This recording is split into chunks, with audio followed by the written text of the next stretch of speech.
থাইল্যান্ডের রাজধানী ব্যাংককে বিমস্টেক সম্মেলনের শেষ দিন বৈঠক হয়েছে বাংলাদেশের অন্তর্বর্তী সরকারের প্রধান ডক্টর মোহাম্মদ ইউনূস এবং ভারতের প্রধানমন্ত্রী নরেন্দ্র মোদীর। গত বছর আগস্টে ডক্টর ইউনূস ক্ষমতা গ্রহণের পর এই প্রথম বৈঠক হল বাংলাদেশ ও ভারতের দুই শীর্ষ নেতার। এটি অবশ্য নির্ধারিত কোনো বৈঠক ছিল না, অর্থাৎ নরেন্দ্র মোদী কিংবা ডক্টর মোহাম্মদ ইউনূস কারও সফরসূচিতেই এ বৈঠকের উল্লেখ ছিল না।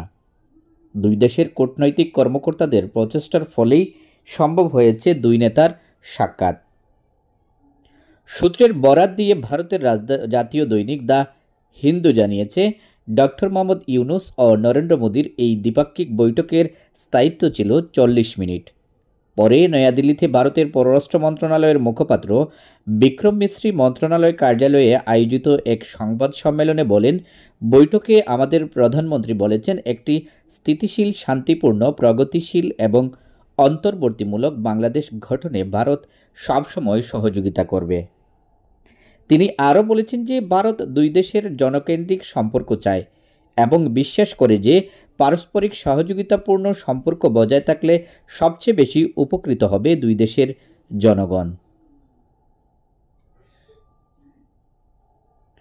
প্রধানমন্ত্রী বলেছেন, বাংলাদেশের সঙ্গে গঠনমূলক সম্পর্ক চায় ভারত।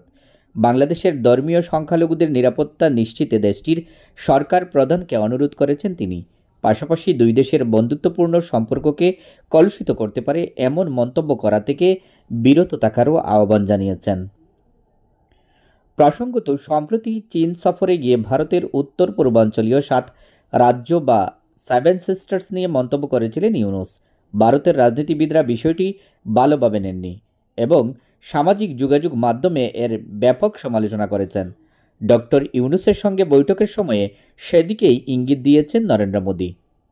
এদিকে ডক্টর মোহাম্মদ ইউনূসের প্রেস সচিব শফিকুল আলম বলেছেন, ভারতের প্রধানমন্ত্রীর সঙ্গে বৈঠকের সময় বর্তমানে সেখানে আশ্রিত শেখ হাসিনাকে বাংলাদেশে প্রত্যর্পণ, তাকে উস্কানিমূলক বক্তব্য প্রদান থেকে বিরত থাকার নির্দেশ প্রদান, সীমান্তে হত্যা বন্ধ করা, গঙ্গা চুক্তির নবায়ন ও তিস্তা চুক্তি স্বাক্ষর সহ বাংলাদেশের জাতীয় স্বার্থ সংক্রান্ত ইস্যু উত্থাপন করেছেন ইউনূস।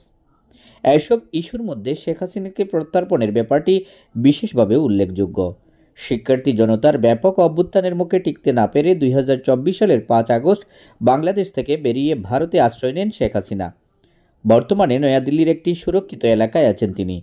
তাকে বাংলাদেশে ফিরিয়ে দেওয়ার জন্য গত 6 মাসে কূটনৈতিক পন্থায় একাধিকবার চেষ্টা করেছে বাংলাদেশের অন্তর্বর্তী সরকার, কিন্তু সেসব সফল হয়নি।